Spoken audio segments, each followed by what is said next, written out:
Simon Belmont is the most well-known member of the Belmont family to video game enthusiasts. He's the first of many protagonists of the Castlevania franchise, a franchise whose primary cornerstone, besides its primary antagonist, Count Dracula Vlad Tepes, is the Belmont family from which Simon hails. Yet there's seemingly little to say about Simon himself for most of the franchise's history. While many adaptations tried to expand on his story, the games themselves failed to really establish anything explicitly about the character of Simon. Only 2 entries have made the effort, the first being Castlevania Judgment in 2008, where he can best be described as fighty. If you will fight, then stand resolute. His Judgment portrayal, aside from its questionable aesthetic choices, is thin and insubstantive. His motivation to prove himself against other Belmonts and allies of the family is left unjustified in the story. It's a motivation invented purely for the sake of the gameplay's format as a fighting game, which is, in itself, depending on who you ask, not terribly compelling. The other game that dared to give Simon Belmont a personality is Grimoire of Souls in 2019, which had a soft release in Canada before being pulled from Google Play, which is a shame because the game was fucking good. Simon in Grimoire of Souls was a much more soft-hearted, sympathetic, gentle man. While motivated and highly invested in his training, and in training others, he feels personally responsible for the people around him, and demonstrates constant patience and compassion. He takes the time to apologize to both Shinoa and Jonathan Morris that they both had to fight Dracula after him. He fusses over Arikado when he tries to rush off to save the adult Maria. And speaking of Maria, Simon's very concerned when he sees an actual 12-year-old brought in to help fight the forces of darkness. Needless to say, this portrayal of him is heartwarming and likable, and I'm glad they're bringing the game back on Apple Arcade. God damn it. But the thing about this is, saying that these 2 games are the only entries to ever personify the franchise's most well-known hero isn't really true. They're just the only 2 entries to give Simon dialogue and other major characters to bounce off of. Because much earlier, in 1987, Konami released Castlevania II: Simon's Quest.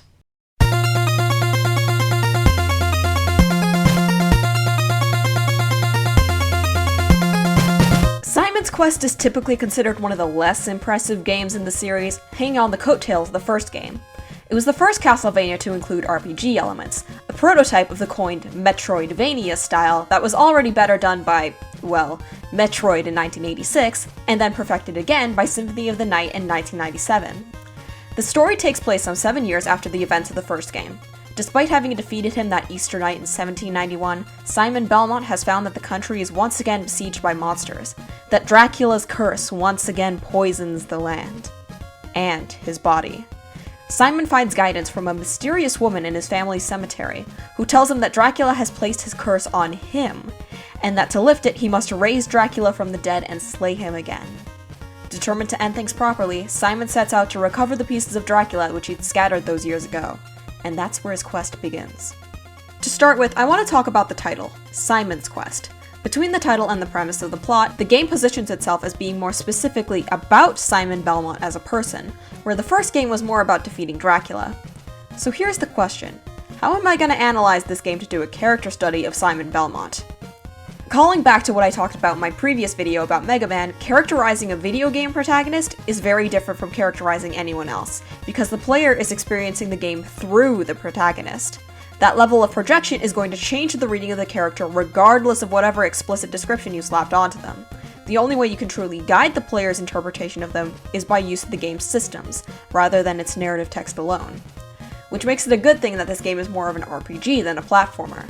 A classic platformer, while still entirely capable of implying characterization, is much more limited. You move in one direction, you fight the enemies in front of you, and outside of power-ups and then occasionally a split path, you don't really make any decisions. Everything's effectively laid out for you. But an RPG requires you to figure out where to go, how to get there, figure out clues, or just look up a walkthrough, you spoiled millennial. It's okay, I'm a spoiled millennial too. Since this is a sequel to another game, let's actually compare the gameplay of Simon's Quest to the original Castlevania, and see what the difference tells us about where Simon's been the past 7 years. First, let's consider what the difficulty curve of Castlevania 1 and its particular level design implies about Simon Belmont, that he is a cautious but extremely determined person. If you've been around video criticisms long enough, you might remember an old video by Aaron Hansen, his sequelitis video comparing Castlevania 1 with Simon's Quest. Or you might remember the Angry Video Game Nerd's first review ever, which was of Simon's Quest. Both men highly favored the original game over its sequel, and while I'm not going to disparage their opinions, I think a lot of the downgrades between the two games can almost be taken as intentional in the context of character and story. The first thing Aaron talks about in his sequelitis video is Castlevania's particular level of difficulty, and the ways in which you, as the player, had to be careful when pushing forward. This is evident from the beginning of Block 2, where you have to be mindful of this armor waiting on the floor above you before you ascend to the next room. The game gives you the cross sub-weapon so that you can kill him before even jumping onto his platform, at which point you could use the same sub-weapon to take care of the bat before it caught you off guard. The game steadily increases this difficulty curve until you're dodging Medusa heads and flying axes in the infamous axe armor hallway immediately before the fight with death. The RPG elements of Simon's Quest make it a very different experience from Castlevania. RPGs by their nature are more narratively focused games than platformers. Not only do you have to make decisions on how to progress, but you will also get more opportunities for characterization out of an RPG than you will out of a platformer, due to the presence of dialogue from NPCs. Because of this, Simon Quest's gameplay is much more intertwined with its own story than Castlevania was with its own. That's why the gameplay and the experience are so different.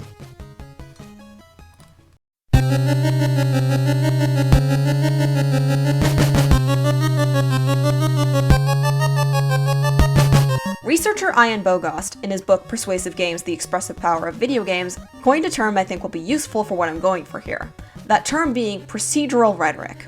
Procedural rhetoric is the act of persuasion through action rather than through text, speech, or image. It's the way that the process of doing something conveys an idea to an audience. Procedural rhetoric isn't exclusive to video games, but it's best exemplified in a video game. Video games by their nature are defined by processes. The rules of the game and the act of playing that game defines most of the narrative that you experience as a player. So by taking the processes, the rules, and gameplay of Simon's Quest and extrapolating, you can more or less get a clear picture of Simon Belmont, by the way the environment is shaped around him, and by the way that you, as Simon, are made to respond to that environment. Simon's Quest, boiled down to its main gameplay goals, is a cycle of collecting hearts, collecting items, collecting the pieces of Dracula, and trying to make it to the end of the game within a time limit. 7 in-game days if you're aiming for the good ending, 14 if you're okay with the neutral one. It's a hard grind to the end, as to where the player is to go next is never clear from the gameplay, and even if you play with a walkthrough on hand, you have to be able to play well enough to avoid dying and collect enough hearts to get the next item to advance. From that, the gameplay is on its own able to corroborate what the manual states outright, that we are playing as a man who is on a mission to complete this quest, to save his own life, and to achieve what is the best possible outcome.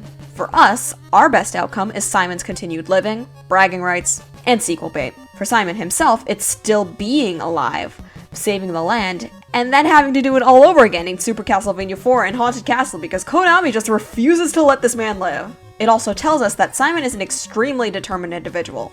Since this game works on a password system, and passwords are only given to you when you get a game over, then a straight playthrough of the game won't give you one at all. That means you're going to be playing through this game for something like an hour straight, unless you're on Virtual Console or an emulator. And that gives the impression that Simon just straight up doesn't sleep. In most games with a day-night cycle, you'd have a save file system that could be interpreted as rest for the player character. Even for something like Majora's Mask, which has a similar save the day in X amount of time or everyone dies plot, the fact that saving is tied to resetting the clock on the apocalypse gives the impression of Link getting some downtime between the cycles where he's actually doing something. But for Simon and Simon's Quest, you're playing right through the afternoon. You don't have a choice. So Simon literally has to stay up for an entire week or two getting through this quest. And it agrees with what I said earlier about the way the steep difficulty curve of Castlevania conveys that same character trait. Whether his task is something obscenely difficult or excessively time-consuming, Simon has no qualms about pushing forward. As for Simon's patience, that too is relayed in a new way owing to the new systems at play. In the original game, it was conveyed by the nature of the obstacles in front of you. Falling spikes, moving platforms, so on and so forth. For Simon's Quest, the willingness to grind for money in certain puzzles, such as the road beneath the lake and the hurricane across the cliff, ask the player to test their own patience in progressing. Therefore, we can say that Simon, too, needs to be patient to get the job done. These are traits we knew of Simon already from playing the first game. So what do we learn about him from the new one? Well, that he's sociable, presumably friendly, and polite. In the act of engaging with NPCs, we understand that this act of gameplay translates to an in-universe conversation, from which we're being shown the part of that conversation that's relevant to our playing or to our interest. I'll circle back to the specifics of what NPCs actually say to Simon later, But for now, we can note the fact that he's able to have conversations with townfolk and have them react generally positively towards him. With the exception of one town, implies that he is a person who's socially capable. Can't relate. We can also guess that Simon is both clever and quick to figure out a puzzle. Now, we as players have to rely on other people telling us the answers, because the game is so difficult to parse. But in universe, Simon's figuring all this out in significantly less time and acting on that information. He knows to get the laurels ahead of time to swim through the poison swamp. He knows to stop at the edge of the lake and wait for the path below to open up. He knows that you need a stake to unlock the piece of Dracula lying at the back of the mansion. Lastly, we know that for all his hard work and for all his capabilities, he seems to be alone in his quest. Despite the townsfolk mostly being friendly, sometimes more than friendly, none of them talk to Simon as if they already know him. Perhaps they know who he is. He is, after all, the man who defeated Dracula only 7 years ago. His ancestors slew Dracula as well, 100 and 200 years before him. But Simon as a person is a visitor, a stranger with a name. There are no reoccurring NPCs in the game, as even with repeat use of sprites, we are left to assume that every new instance of a generic town man or generic town woman is a different person. The only characters besides Simon that return from the first game are Death and Dracula. Not exactly friendly faces.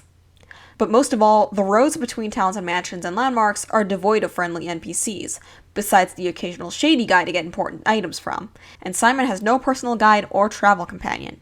He works alone. It was one thing for him to be by himself in the first game. Presumably, Dracula's castle is a wildly dangerous place. I would imagine he wouldn't want anyone else to risk their lives. But here Simon is suffering under a deadly time constraint in a world that's unpleasant but not nearly as dangerous as Dracula's abode.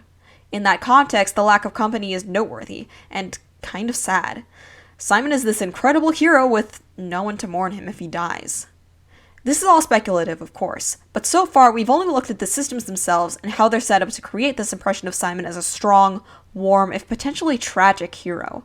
But as an RPG, the text of the game has more of a presence than it did in the original, and we could start with those townsfolk.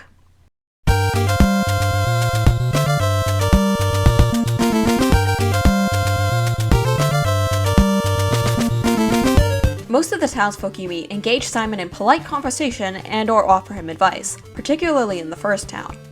As I said earlier, we can guess from this that Simon's a friendly guy, with little trouble chatting with other people or asking for help when he needs it. If we break down the NPC dialogue, we can categorize them into the following. 1. Legitimate advice to serve the game. 2. Questionable advice, either poorly translated or outright bizarre even in the original Japanese. 3. Flavor interactions, dialogue that has nothing to do with the game but informs how other people see Simon. And transactional, shopkeepers and shady dudes selling shit in the middle of monster-infested spaces. We've already rung what there is to say about the legitimate advice, but the more questionable advice has its own potential for interpretation. Within the context of Simon's quest as a video game, you can of course just pass these particular interactions off as poor translation from Japanese to English. God knows that was rampant in the early days. All your base are belong to us. Or you can try to look at this from an in-universe perspective. What motivations would someone have for giving a known hero garbage advice? One way you could look at it is that these people are making fun of Simon. After all, there's no such thing as a person who is universally liked, even if you're a badass vampire hunter who saved the world once already. This mockery could be motivated by jealousy, or even by feeling that Simon's done such a poor job that he has to do everything again. But either way, it's expressly unkind. Simon's lack of response, determined by the fact that you as the player cannot get alternative dialogue from these NPCs or physically retaliate, is telling once again of his patience, this time with other people. Some people treated the same way might punch these guys in the nose, but Simon, whether it's because of a heroic conduct that refuses to use his power against those weaker than him, or just because he's not willing to dignify it with a response, doesn't bother. He just moves on. Alternatively, you can tie this in with the transactional responses and come up with an alternative interpretation that Simon is just naive, in spite of his experience in worldliness. See, outside of the towns, a lot of the NPCs that Simon deals with are suspect individuals, mysterious cloaked figures, sometimes even outright sinister. They all do as Simon requires of them, of course, but they don't seem to have his best interests in mind. You could take this as Simon being willing to engage with uncomfortable types of people for the sake of the greater good, or you could imagine Simon as an innocent who genuinely believes that these people, as well as those who would make fun of him, are trustworthy. The flavor interactions with NPCs have two interesting types. One is the people who tell Simon how hot and sexy he is, The other is this town that seems to be utterly hostile towards him. The first sort I find fun, in that you can imagine all kinds of ways that Simon might be taking that kind of attention. His lack of response could suggest that he's shy about being seen as handsome, and would rather not engage with it when he gets it. Or he might be disinterested entirely, and not give a crap either way. Or you could swing the exact opposite route, and say that the fact that he gets comments like this at all implies that he's all for it and just loves to soak it up. But the other sort I want to give a bit more context to. The town of Fetra is full of people who just hate Simon's guts. After Castlevania, I warned you not to return. You've upset the people! Now get out of town! Get back! You could say that this is the result of Dracula's curse poisoning the hearts of the people. But the second one of those is the one time that someone is stated to have talked to Simon before the events of this game. Obviously, we wouldn't have seen that interaction in Castlevania, since the game begins when Simon's already at Dracula's castle. Fetra is the last intact town we enter before the final level. The actual last town, the town of Goulash, is in ruins. And given that all towns are harassed by ghouls during the night, I wouldn't be surprised if the people of Fetra in particular have decided to blame their ills on Simon, regardless of the curse. This would make sense in the context of the rest of the franchise, particularly Castlevania 3, where Simon's ancestor Trevor was once exiled from his homeland for Belmont crimes. I'll also make note that these people who are speaking out against Simon all use the sprites for older citizens. These are all elderly people. I wouldn't imagine that these people are necessarily old enough to remember for themselves any of Dracula's previous shenanigans, but I'm sure these are people who have grown up with parents, grandparents who did. And given their proximity to the ruins of Dracula's castle, they would have surely been hit with the brunt of everything Dracula is capable of, in the far past and in recent history. Simon's silence as he screamed out to get the hell out of town speaks volumes here. There's a lot of ways you can imagine his reaction to be: shame and hurt, or silent anger. But as ever, he can't do anything to these people, because regardless of the tone of his silence, he is too good of a person to turn a hand against those who are most certainly weaker than him. It was potentially implied by the earlier bullies, but I feel it's as certain by his trek through Fetra. But there's one last dialogue I want to talk about, in the town of Goulash. As I said, it's mostly a ghost town, except for this one old woman in this one building. She's all alone in this ruined house, with monsters lurking outside her door. And her door's open. Either it no longer exists, or she can't even get up to close it. And when Simon finds her, she says to him, "Let's live here together." There's an implied tragedy here, that this woman is a sole survivor of what was surely a massacre. Was it before Simon slew Dracula the first time, or is it recent? How long has this woman been alone? And what does this say about Simon? Time doesn't pass when Simon is inside a building, so theoretically you could stay with her. And personally, I imagine Simon would, stay with her long enough to promise her help, and that once he's completed his quest, he'll bring her somewhere safe where someone can look after her, or even take her in himself.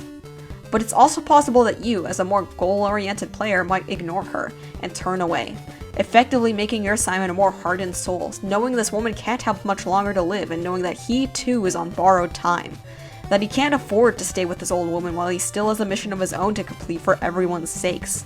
The exact tenor of Simon's kindness is up in the air, but we can determine from the dialogue and the way people talk to him that there is a base minimum at play. That he's someone easy to talk to casually, that he's someone who engages politely, and that he doesn't return the cruelty of others, whether it's a minor snub or even outright hatred. That is, of course, how he interacts with the people. How does he interact with his enemies, then?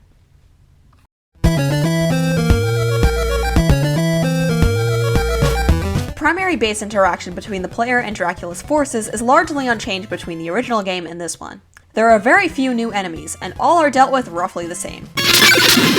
But it is important to notice that enemies are twice as powerful during the night as they are in the daytime. This is a part of the narrative context that Simon's curse saps at his strength, and that he grows closer to death every time that night falls. Quite literally, given the alternate endings mechanic. And I'm putting this as a small reminder at the front of this section, because it gives us room to interpret the much more substantial interaction with the bosses. There are only 3 bosses in the whole game, all near the end. There's Carmilla in Laruba Mansion, Death in Bram's mansion, and Dracula himself in the ruins of his castle. Carmilla is a pretty normal boss as far as bosses go. While you can run past her and grab Dracula's ring, you do have to defeat her to get the magic cross and earn access to the ruins of Dracula's castle. As with much else in the game, it's not as challenging as an equivalent level boss in the original game. By block 5 in the original game, you had to fight death while dodging sickles, and after getting through the single most hellish hallway in the game. Her appearance, however, interacts interestingly with the rest of the game. For one thing, she attacks by crying. Dark tears, blood that turns into fire. The most well-known song from this game, one of the most famous tracks in the series, is called Bloody Tears. In Judgment, the song is Carmilla's theme music, but the song has also been associated with Simon or the Belmont family. This connection, as well as the boss's appearance as a ballroom mask with a sinister smile, gives the impression that she's mocking him. Mocking what exactly? His pain, of course. His curse of bloody tears. Over time, this motif and symbolism would be more unique to Carmilla and Carmilla alone. But in the context of Simon's quest, it is more likely a reference to what Simon has been through, is presently going through every single time the horrible night comes. And even when the morning sun vanquishes it, Simon is still cursed, his life taking away before our eyes. Which brings us to death, despite that in a regular playthrough you'd encounter death first. Death out of the 3 bosses isn't necessary to kill. It's helpful if you do.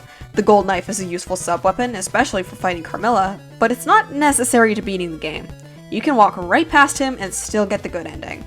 Obviously, from a gameplay perspective, this is pretty bad encounter design. It's bad enough to most players that Simon's Quest had so few bosses in the first place, but that you can literally skip one of them is borderline hilarious. But when you approach this encounter from a storytelling perspective, the rest of the game and its narrative makes pretty clear why this would be the case. That Simon is dying means, well, why should death force you to fight him? He might have fun doing it, but he doesn't need to be that one boss like he was in the original game. If you haven't been using your time wisely, he'll have Simon either way. This moment leaves such a powerful impression in my brain, just imagining how humiliating it must be for a great warrior to feel that he has to avoid a fight that he used to be able to win. And even if you do as a player stop to fight him, Death's comparatively lazy approach to trying to kill Simon is less about actually getting the job done, so much as it is about mocking him, like Carmilla does. He doesn't even need to try, Simon is already dying. Finally, that leaves us with Dracula himself, a fight that is comically easy if you have the right items. Again, let's set aside the question of gameplay quality and look what this means from an internal point of view. That it's not easy to beat Dracula without sub-weapons in the original Castlevania, but it is reasonably feasible. Part of that is the lax pace of the battle. You're not scrambling to dodge other attacks left and right, like you are when fighting Death or the creature. It's just Dracula and his attacks in the first phase, and once again in this amazingly goofy demon form. But Dracula's ghost in Simon's Quest moves much faster if you let him. If you don't pin him down with the gold knife or sacred fire, he'll blink around the room and start throwing Death-style sickles. His pattern is circular, predictable, but extremely quick, and he takes up a huge portion of the screen, forcing you to pretty much corner yourself if you want a chance to beat him. Again, imagine once being so powerful and reduced to huddling in a corner, in a room with your literal demons struggling to stay alive. But as ever, Simon's persistence and its strength of heart see him through, because recall where you even picked up your sub-weapons in the first place. You were able to find the secret that led you to the sacred flame. You may or may not have spent the time to defeat Death to earn the gold knife. That determination, or at least that forethought, wins the day, ending the curse and potentially saving Simon's life. So, what ending did you get?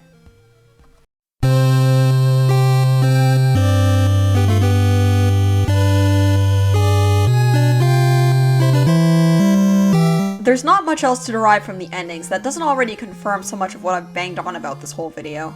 Heroic determination, courage, been through hell to get things done. The only new real information, it ties back to an earlier extrapolation I made from Simon's interactions with townsfolk. In the neutral ending, the narration tells us that after Simon dies, a young man will take over for him to bring peace to the land. This implies that the young man already exists, that Simon has an apprentice or a son somewhere. But only in the English version. In the Japanese original, we are told that unless a young man like Simon is born, the world is fucked. So in that sense, I was correct. Simon is, at least in the Japanese text, familyless, despite his popularity and his accomplishments. And with the whole game more or less thoroughly analyzed, I think we've got a complete picture of who Simon Belmont is. He's a hero, not just in the sense of being a powerful vampire hunter. He's kind, he is a man of the people. He's hardworking and endlessly determined, but he bears his burden alone, even in his most desperate hours. And even if we know that he finds a wife with whom to start a family eventually, you have to wonder if they'll ever know him in the deepest parts of his soul. A soul so coveted by the darkness he's tasked to fight that Dracula's curse rotted him as badly as it destroyed the land. That is, of course, only my interpretation, and there's plenty of room to suggest a different type of hero. Captain N, the Game Master's version of Simon Belmont, is an interpretation of the character I unabashedly adore, even if it's a very different interpretation from mine. I'm not personally a fan of Judgment Simon, but I do have friends who really like this version of the character. And of course, Konami eventually vilified me in the form of Grimoire of Souls, in which Simon is basically everything I suggested he was throughout this video. Simon's Quest as a game doesn't have a great reputation among the franchise's fanbase, but I've always seen it as more of a character study than a pure video game, an experiment towards more story-focused gameplay. For a lot of people it didn't work, and I don't blame them. Simon's Quest isn't a game I'd necessarily recommend to people just getting into the series.